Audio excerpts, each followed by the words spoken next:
And for me, English language was more of an enabler to communicate with the world, be part of the system and make the change.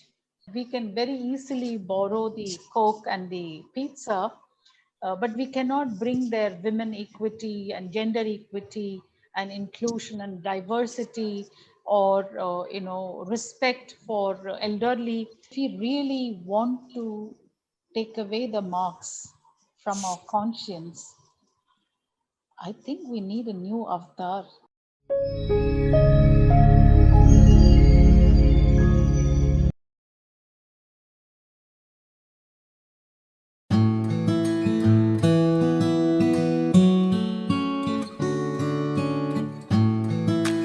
Hello and a very warm welcome to Great Principles. I am Seema Chhoriya. Starting her educational career as a school counselor, veiled as a librarian in a school in 1987, Miss Lakshmi Kumar, founder director, the Orchid School Pune, has come a long way. Not only is she working towards reimagining the education system in the country, but also in other countries. Ms. Kumar is the Indian coordinator and supervisor of the Sweden-India project since 1994. She has been playing a leading role in training students of social work from Swedish universities for cross-cultural competence and communication, lecturing students of social work on role of culture in immigration, integration, international social work, comparative family and cultural structures, and social work in different cultural contexts. In 2004, she went on to launch the Orchid School, Baner, Pune, and joined NK Orchid Engineering College in Solapur under the same umbrella to build industry academic connect and build employability for the students. She is the proud recipient of the Outstanding Educational Leader West Zone by Advaita Foundation Bengaluru in 2017, and was also awarded an honorary doctorate by Social Work and Humanities Department by Örebro University, Sweden in 2019. It's an honor and great privilege to welcome Ms. Lakshmi Kumar, founder director, the Orchid School, Baner, Pune. Welcome to Great Principles, ma'am. Thank you. It's an honor to have you here, ma'am. It's, I think, my privilege also to be here. So, ma'am, to begin with, ma'am, first we would like to know something about your personal experiences and how it shaped you for to be an educator, your career as an educator. I think, all of us, when we end up with a career span for 3 decades, and you look back to see what are the crucial life events that really influenced you as a professional and the impact that you're making in education system, it's quite clear there are some life-changing events that really has played on your mind, and you kind of somewhere store it in the system, and as a professional you get to retrieve and weave your professional impact. I think for me, the school education, I was part of a very, very prominent and a very impactful, influential missionary education in my early primary years. And especially, I kind of grew up with how and what not to do. And then I went into a public school, a corporation school. And all through my school education, I studied in a vernacular medium. And for me, English language was more of an enabler to communicate with the world. So that this whole conversation about the disadvantage of learning in another language than English never held true, because I was enriched with exposure, experiences, literature, the local cultural context, the village life. So all these pieces really became a rich content for me to later on articulate, and then English just became a language of expression for me. And the third very defining mobility for me was I came straight after my grade 12 to Mumbai. From a very, very small village to relocate to Mumbai was like today people coming from, let's say, Sweden to India for study. It was because India has so many Indias and Bharats, as we call it, and that moving to Mumbai can be like almost moving to another La La Land. And it had a huge impact on me in terms of adaptations, in terms of assimilation, learning a new language. And Mumbai had its own Marathi and Hindi, and also, coming from a very, very small village to this, big city, which had, the pinnacle of fashion, pinnacle of financial, flaunting, and there you are thrown to swim along. And what do you rely on? So going back to one's own self confidence, one's own inner richness, and resilience, above all, that really helped me to wade through. And I have always been interested in mental health for because of my own personal reasons with my mother, having had bipolar. So I landed up studying to become a medical and psychiatric social worker. And that kind of helped me solve the puzzles of the mind, or the abnormalities of the mind, so to say. So it was very natural for me to want to be a counselor for children or for families. So my first journey in Pune began with a child guidance clinic in a hospital. And the hospital's agenda was more about building its database and patients base for the psychiatric ward. So in that, it was all about medication and assessments, and very little about intervention. Whereas for children, the intervention is very long standing, and many stakeholders need to be contacted and understood and counseled. And play therapy becomes an important element, which I felt that this hospital was not interested in. Hospital was a lot about, as I said, recovery in terms of symptoms rather than in terms of its origin. So out of frustration, when I would be tossed between the family and the schools, I would go to school when children come to me, and I'm talking about 1986. The schools would say, but the problem is with the family, you should advise the family. And the families would tell me that, Lakshmi, the schools are not understanding, the schools are very demanding, and my child is not able to handle the pressure, and the numbers are very large, so my child is feeling very lost. So looking at this kind of tossing back and forth, I felt that if I really want to make an impact on a child's life and its mental health, the best place is to go to school. So that's how I approached a school, and I said that I want to join there as a counselor. I'm talking about 86. Of course, counselor uh, title was mainly for schools with special needs. So most schools shut their doors saying, no, no, we have normal children. But then I said that normal children also have problems, and that we can, create an environment to minimize. So I had a principal who was quite a visionary, Madhvi Kapoor. She said, Lakshmi, I don't have right now a job for you as a counselor, but I have an opening for you as a librarian. Would you like to take it up? So I said, for me, the most important thing is the entry and not the title. It's the contact point, the touch base I need to have with the ecosystem of school. So that's how my journey as a school counselor began. And I realized that the child is the expression of its environment.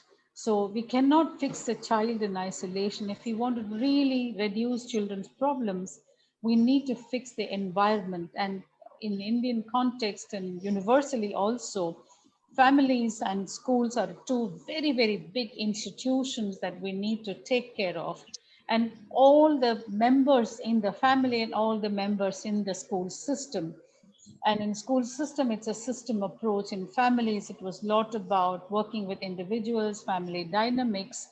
So I began to work on how do we run schools so we do not increase this child's neurosis, like a preventive approach, while I was also working with therapeutic work. So I started with, along with my colleagues, change the systems of how we transact lessons, how do we relate to the child, how do we connect with the families, what kind of special inputs required for children who may have special needs, and what kind of empathy and support they need in the classroom and outside the classrooms, and what kind of sensitivity and sensibilities that we as significant adults need to come with in the school systems, and what kind of policies and processes that we need to evolve in school system so that we can really create a very supportive and conducive environment for the child to thrive fearlessly and come to the school as a happy individual. So over the years, I have always felt that if you work with an ecosystem, you must learn the bread and butter of it, even if you're an ancillary service deliverer. So by default, I became a pedagogue because I must understand how the transactions are happening, what is a pedagogic layout and approaches are, how does a child learn and different age group and their milestones, and how does the cognitive development and the affective domains influence and impact each other. So I upskilled myself to become a pedagogue. So that's how Orchid School is a culmination of all the learning that I have had for past 3 decades. Yeah. Think a commendable journey, ma'am, from starting to make an entry into the ecosystem to founding one of the renowned schools, and that too in the city, which is, being positioned as the education hub of the country. So going ahead, ma'am, there's a lot of buzz on this, the CBSE canceling their examinations and, the entire community in a dilemma that how our school, university is going to take up admissions further. So, ma'am, what is your take on cancellation of class 12 CBSE exams? And along with this, I would also like to know how will the changes that we see during the pandemic shape the future of education in India? Um, we have to view the decisions in the context in which it was taken. The cancellation that happened, was the time that we had our second wave at its peak. And even before we could comprehend, there was Delta and this variant and that variant. And the risk was not worth it, and I think we need to, as educators, have a kind of an eagle's viewpoint or a cinematic scope viewpoint, of a broad viewpoint. I may have all the access to learning, and my children are coming from homes which provide a separate gadget, and probably Pune city had no network interruptions. But I also know that we have a vast majority of students who have not had an access to online learning for a whole year. So when the learning has been unequal, to give them a same high stake exam, the same similar high stake exam, is not fair. And I have always felt that all high stake exams are very unfair, considering the inequality in the access to learning even before pandemic time. So I think it was the most appropriate decision that all boards and governments could have taken is in the context of the pandemic. When you haven't had a learning, and what do you assess? Or when the whole environment is extremely scary, and infections running high, and young people were very susceptible to the corona, to have them come for an exam, it kind of makes us feel like that we are so exam centric, and otherwise our education system would collapse. So in that sense, I'm also relieved to see that when crisis pushes us to explore, we probably can come with a solution not necessarily suitable for all, not necessarily appealing to everyone, and not necessarily what we call the fair solution for all, but we can start looking for alternatives and solutions. So in that sense, it's a most appropriate decision. And I think, I don't know if it's a mere coincidence or it's a meeting of the crossroads, we began to talk about NEP.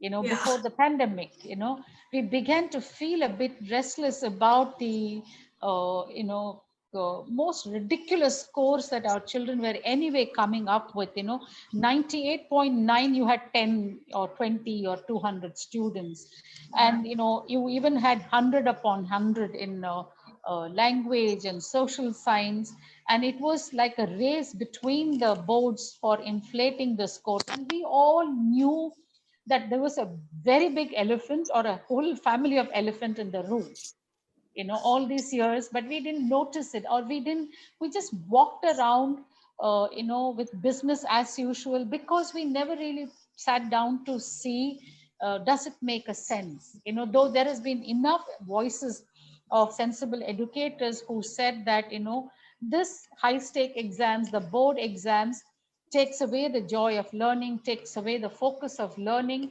and the scores that come out have no direct correlation or no genuine reflection of the children's or students' competencies. But I think we just needed this pandemic to push us to say, okay, we Yeah. just need to review and revisit, and right now, a couple of days before, the board has announced, CBSE at least has announced a different kind of assessment pattern and an ongoing assessment pattern. And that should have been the case. Unfortunately, we thrifted the CCE opportunity. The CCE was meant to be continuous and comprehensive, assessment, of learning rather than assessment for learning, or assessment for learning rather than the assessment of learning. But the assessment was so interwoven, assessment was diverse, but we didn't utilize the CCE well, because we were not convinced, because it means teachers have to make that extra effort to get to know the child, get to know the individuality of the child, get to know the children's styles of learning, whereas giving one paper for all the children and finishing it with one key answer key was more like a what do you call, the tickable agenda, or chalo kar lete hain kind of a thing.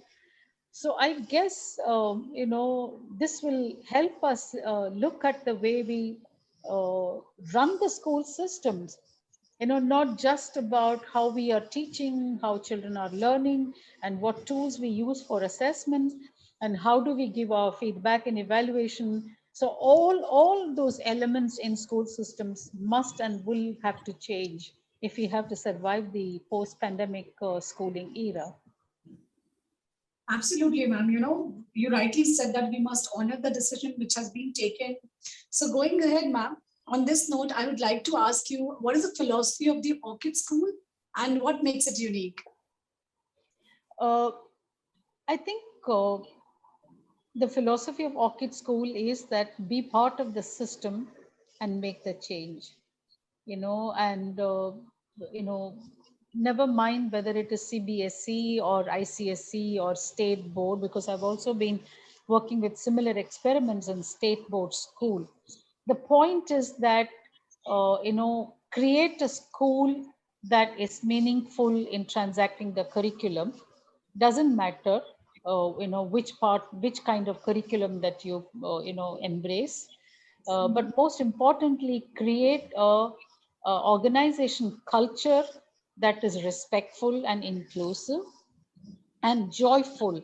And when I say, it means for all the stakeholders, if you do not give experience of joy and respect for your adults, they will not create that environment in the school. If you do not have an attitude of inclusion for the adults, and an attitude of self-development, then you cannot expect the teacher to transact that in the classroom, because it's my experience that I'm going to transfer and translate in the classroom. So if you want teachers to be creating a classroom environment that is conducive, positive, and fearless, you need to create a school that is conducive, positive, and fearless for the adults. But more importantly, also our ethos talks about locally rooted, and you can be globally competent.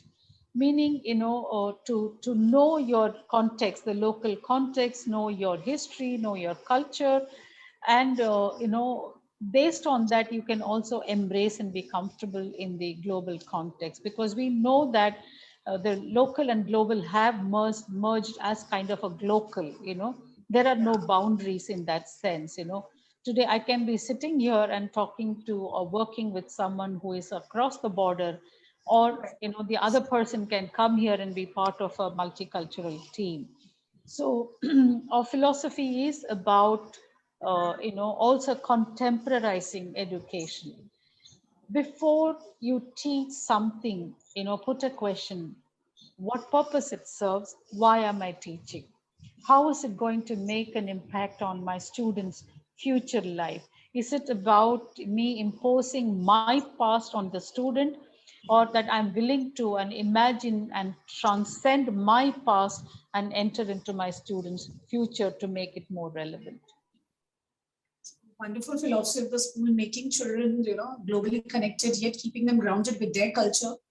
Yeah, And because our children have not often been to Tulsi Bagh, but a lot of them have been to Eiffel Towers, yeah, I mean, it's irony, and and sometimes, unfortunately, since I've been working with Sweden, I've often wondered, that we can very easily borrow the Coke and the pizza, but we cannot bring their women equity and gender equity and inclusion and diversity, or respect for elderly. Some of these real time borrowable social issues, we don't even think about it. So I think the whole civic citizenry for me is the crucial element of schooling. And I remember the debate when CBSE had at one point of, we will have exam for the key subjects. I nearly panicked, because for me, what is a key subject? Is it English or science or math, or is it really civic citizenry? Because if that is the key subject that we kind of relegated to the back end, and that we bring in the what we call the extremely cerebral ones to the front, I think we're losing the plot. We are losing the plot of how life is an extremely interconnected and interdisciplinary life approach. absolutely, ma'am. So, ma'am, on this note, ma'am, I would also like to ask you, how can school help the student to prepare them for the next stage in their lives? um, I think we need to recognize, especially I see it in pandemic times, that the students are going through and experiencing what you and I are experiencing. For once, we are all on the same level. So creating a space for students to share their life journey and helping them process it and helping them contextualize it and helping them learn out of it, whether it is about resilience, perseverance, or discipline, or some kind of structure in life. You use their life to build and weave around. That's definitely one way of accommodating students realities to learn from it. Whereas many times we say to students, okay, leave your emotions, leave your feelings, and just come, so that you can focus. How can a child focus if a child has experienced violence at home, or if a child has overheard their father losing a job, or Yeah, that one of the parent is lost for COVID, pandemic time, or that they are thinking about, parents are thinking about a divorce, or that they have a sibling who is a special needs sibling, who needs maybe extraordinary care. So I think if we can help our students to accommodate their reality, so that's a first step, because we are teaching the skills that are beyond the academics, the attitude and the skills. Along with that, there is enough research that's available that talks about some crucial competencies that we need to develop in our students. And these are not just about numeracy and literacy competencies or digital literacy. We are talking about competencies like a self competency of managing self, working with self, building on self esteem and self regulations, and working on learning to, not procrastinate, self discipline. And that's, a whole lot of ecosystem of self competency. And communication competency is not just about having an ability to articulate. We are talking about dialogues. We are talking about being able to receive different points of view, being able to, enroll and get enrolled in contradictory viewpoints, being able to present ideas and literally sell ice to the Icelandic guys. So we're talking about a communication competency beyond just the essays and the letters that we write. And that, in a very short time, how can I precisely, convincingly give an idea? Because our students have to be able to become the idea sellers. The third competency that, which is really about being future readiness, is what I would call it the adaptive performance competency, that nothing is going to be linear, nothing is going to be defined and creating a roadmap for you. Things will change. Suddenly the exams are changing, patterns are changing, the mode of learning and teaching has changed. Whether I'm willing to adapt and be able to still become functional in this newer context, that's another competency. And another one that is really very, very important, like I had mentioned, is the ambiguity competency. That really helps you to navigate unfamiliar, and ambiguous environment, and a newer environment like a new cultural context, or something like that. You while you are driving, you can only see as far as the beam of the light reaches, but are you willing to navigate the darkness beyond that light? Whether you have the trust and ability, and you have the what you call the moral compass to navigate once the dark areas also. Another one that I see, which is very futuristic, is ethical competency. And I see this, has been put to test in the pandemic time, the way we are giving assessment. It's very easy to get a test paper and copy and get high scores, but can I really do the right thing when nobody watches me? I mean, that's a competence that's going to happen whether you are, in whatever walks of future life, and that is something. It's like an important moral, ethical, principle based competency that you can build. Another one that I find very, very crucial is whether you can be an upstander and not be a bystander. Upstanders actually stand up and claim the space, and they actually talk on a principle basis. And especially when it comes to workspace bullying, sexual harassment, or discriminations, or maybe sometimes also uh, maybe making fun of, or creating choices based on your preferential biases. So can you become an upstander? Upstander is a very important attitude and a skill. And I think that, the subjects, the math and the science and the English, or a social science, or, all the science streams, they're all means to an end of a globally competent, a trustworthy citizen who can work for the development of the future. So I think we need to put in these, important virtues. Another one I read recently is what I call the system competence. Our children don't understand that there is a part and the whole. They can often see what's right under the nose.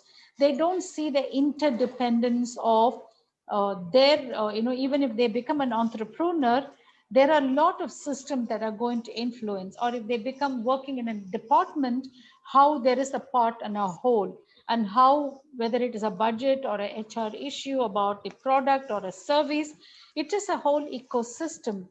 Hence, understanding the whole system as a competence is a very, very important futuristic requirement.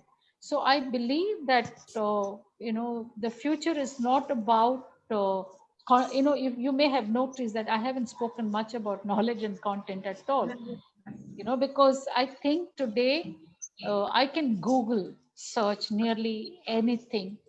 But what I need to Google search, whether it is true or not.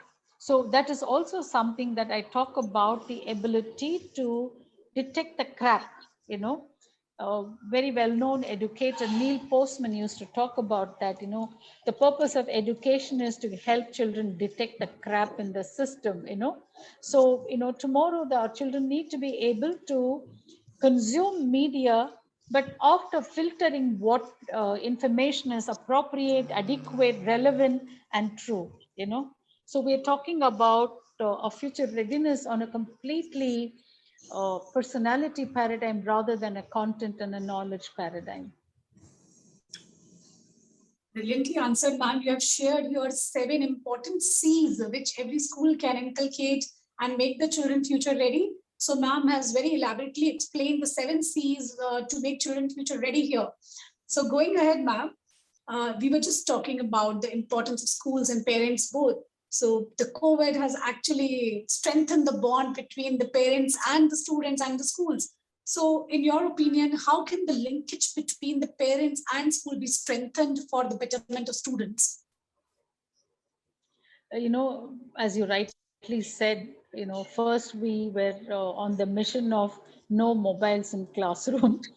And, little did we realize that the classroom has gotten into the mobile, and children or families that really flaunted that I don't give a mobile, I don't have television at home. And, we have a lot of on-screen restrictions, have clearly nearly surrendered. To some extent, we have kind of lost a sense of direction and control. So that itself is very, very dangerous. But let me come back to the relationship between the school and parents.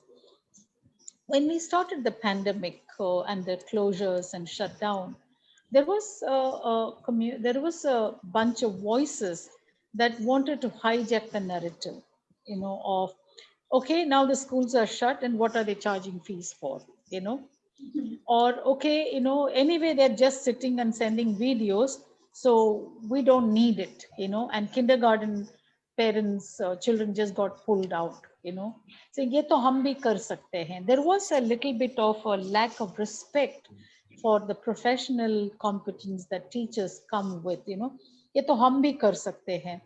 Or then the phase, very quickly moved to finding fault, now suddenly every parent had an access to the classroom. Schools like mine resisted having a CCTV camera in the classroom because I truly believe in the teacher's autonomy and integrity, and that's her domain, and we should not, if I don't have trust in her, I shouldn't have her, so I should be able to give her that autonomy. And so here, the second phase of, the transition of classroom in your living room gave an access to everybody's classroom, your child's classroom. Mhm. So you had a set of parents who really were like in awe of the teachers. Oh my God, I can't handle one, and how is she handling so many, and you had tremendous sense of respect and appreciation. And parallelly, you had a set of parents who were like, self-appointed Hans Blix. Hans Blix was appointed by the UN to find the, hidden weapons of mass destruction in Iraq war time. So they were like self-appointed fault finders, so to say. And they kept on saying that, either they were interfering in the classroom or correcting the teacher or reprimanding the teacher that आप तो मेरे बच्चे के ऊपर बिल्कुल ध्यान नहीं दे रहे हो, or prompting the child to be the right one. So that was another transition phase. They were really like this, helicopter snowplow control freak parents who was, all about, this teacher is useless. They had very scant regard for another human beings, I think, let alone for another professional, a teacher. Right. But now, after 1.5 years, everybody's fed up, tired, and they have their own work and engagement. They have their work from home, they are online. So you have this kind of withdrawal completely. And that is where we are right now, but what I'm inviting the parents to, uh, a mutual, collaborative, common interest based relationship. The pandemic is not gone, and we still might have the online or a hybrid learning mode that will be happening. And that, especially if your child is very young age, you have to become a supportive educator, facilitator, because the child depends on you for operating the gadget or putting on the video or getting the material so that child can do the model or whatever the school gives. But do this joyfully, do this without making accusations on the school. ये तो school तो सब अपने ऊपर डाल दिया है, ये क्या कर रहे हैं, हमें अभी क्यों ये सब करना है, if your child is of that age where the child is still dependent on you, for your child's sake, do it joyfully. Have a lot of conversations, connect with your child, view this as another way of what you call the family time, quality time, and without passing judgment on the schools and teachers.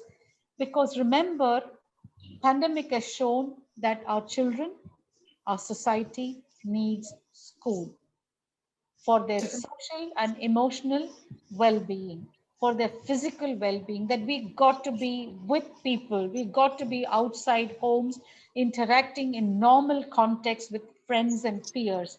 So we need each other. Families need schools, schools need families, and society needs schools. So we can't wish away, and we cannot do away with schools. Not everybody is capable of running an effective homeschooling. So I think if we can bring back the element of respect, and I'm not saying that it's only one way, our teachers need to understand what the families are going through, so that we don't hang a judgment that oh, this family is not at all investing. In fact, I did a workshop for my teachers last week where I gave them 4 questions as to why is this family not investing. Is the family investing in another way than what you think it should be, right? And if the family is not investing at all, what can you do as a professional to enroll them, invite them for a collaborative investment of time in the children's life? And the fourth one is that, can we articulate in more explicit ways respect for the families? Because families are going through, and we, our teachers are families. I see them sometimes, they're in the math lesson and cooker bhi chalana padta hai, whistle ho raha hai, or somebody is expecting a cup of chai because we are all home. So when our professional borders are very much blurred, what happens to me is what must be happening to my parents. So can I create a very mutually respectful, collaborative connect, so that the child gets a very, very synergetic message about its learning process. Right, ma'am. Mutual collaboration is what is needed between the parents and the school for the success of the child ultimately. So going ahead, ma'am, what are your views on one nation, one education system?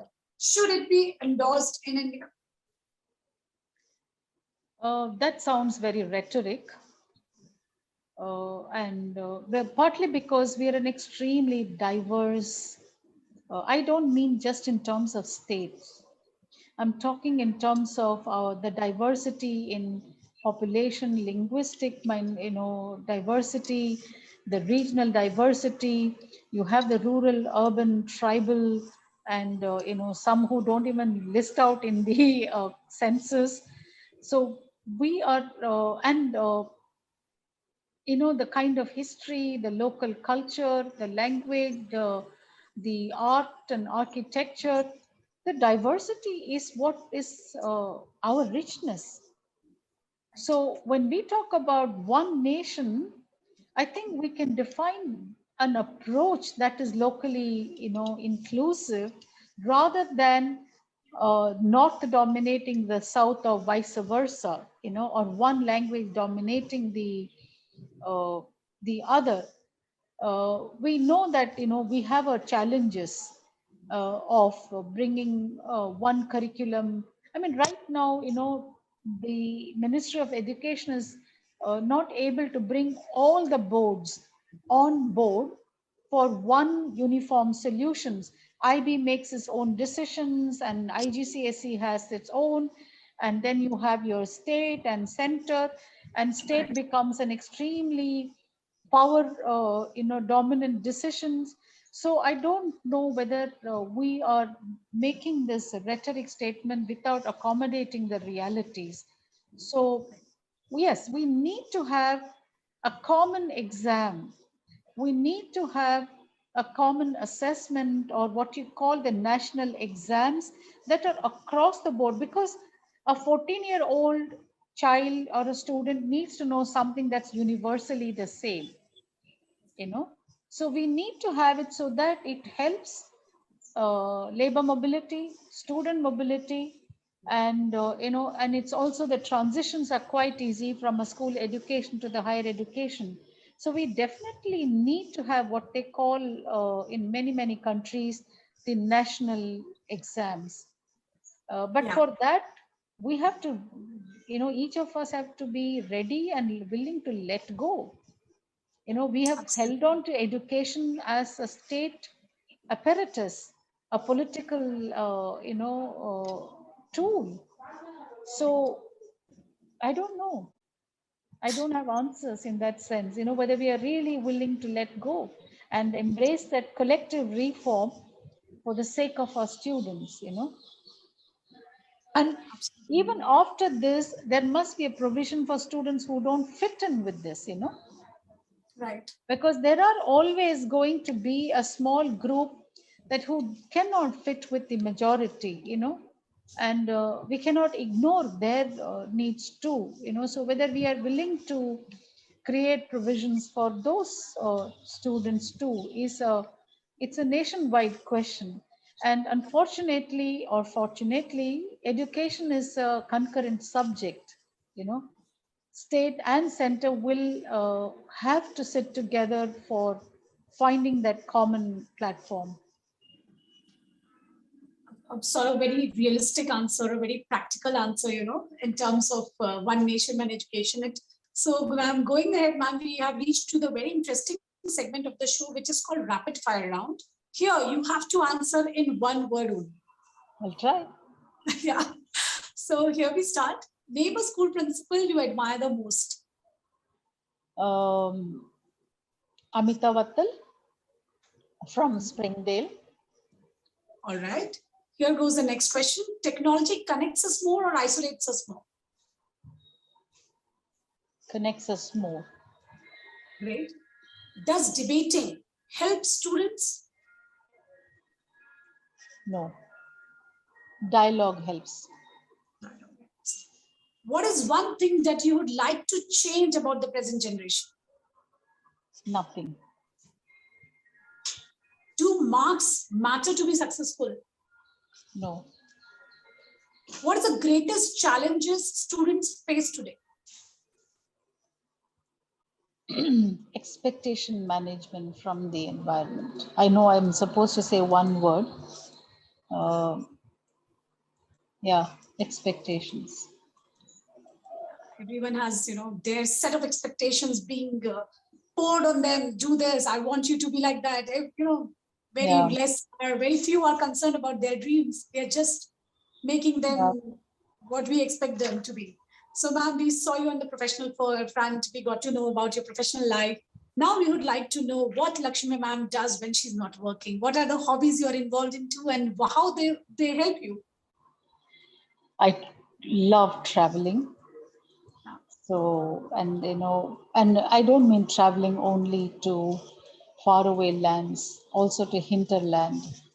You know, I would love to just sit on the veranda of a small village, house and have conversations, because I think there is a lot of wisdom, lived wisdom, that we educators need to imbibe. I'm also very, very fond of wildlife safaris. For me, that's adrenaline. So I often, long for those kind of journeys.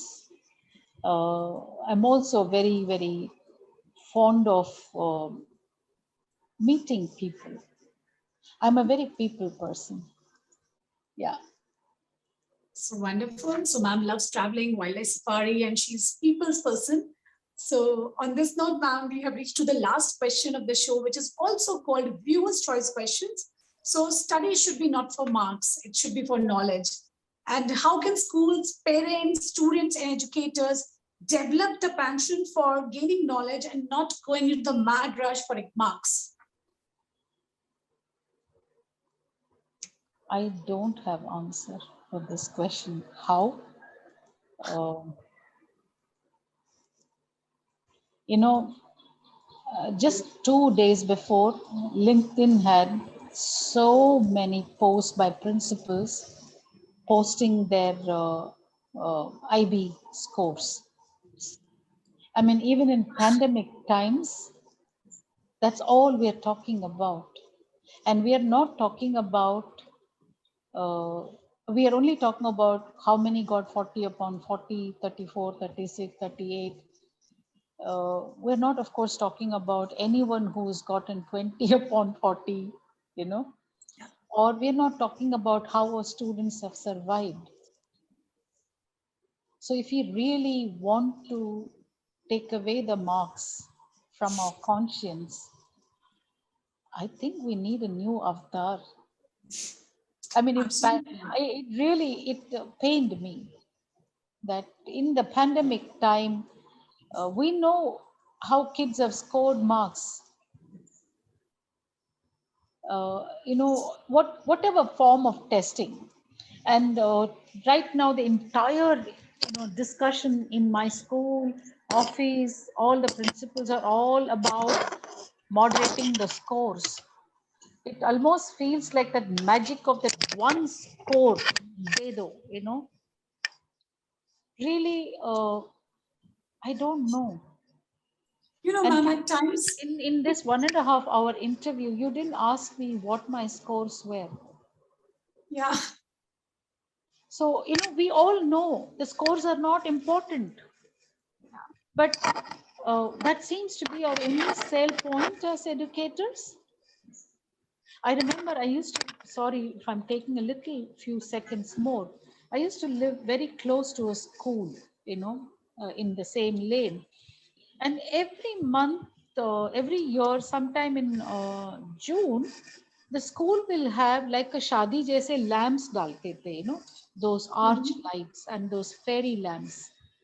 Because they had, I'm talking about the 80s, how they had the topper in from their school or state board may 80%, 90%. Uh, and we've just reinvented the same display, but in another sophisticated form. Kitna bhi bolo, I'm worried about the day you open the newspaper in July end or August, and you will have the families feeding a peda to the topper. We are a mark obsessed culture. Fair enough. And we are so, ridiculously mark obsessed that you and I even can buy that somebody got 100 upon 100 in social science. And we just passed by, for another year of ridiculous approach to marks. And all that, what are we moderating is how to improve the score, how to elevate it, how to inflate it, how to, circumvent the moderation. So I mean, we are completely and the whole world, all the, the corporates are screaming that they are saying we need consistency rather than spikes in scores.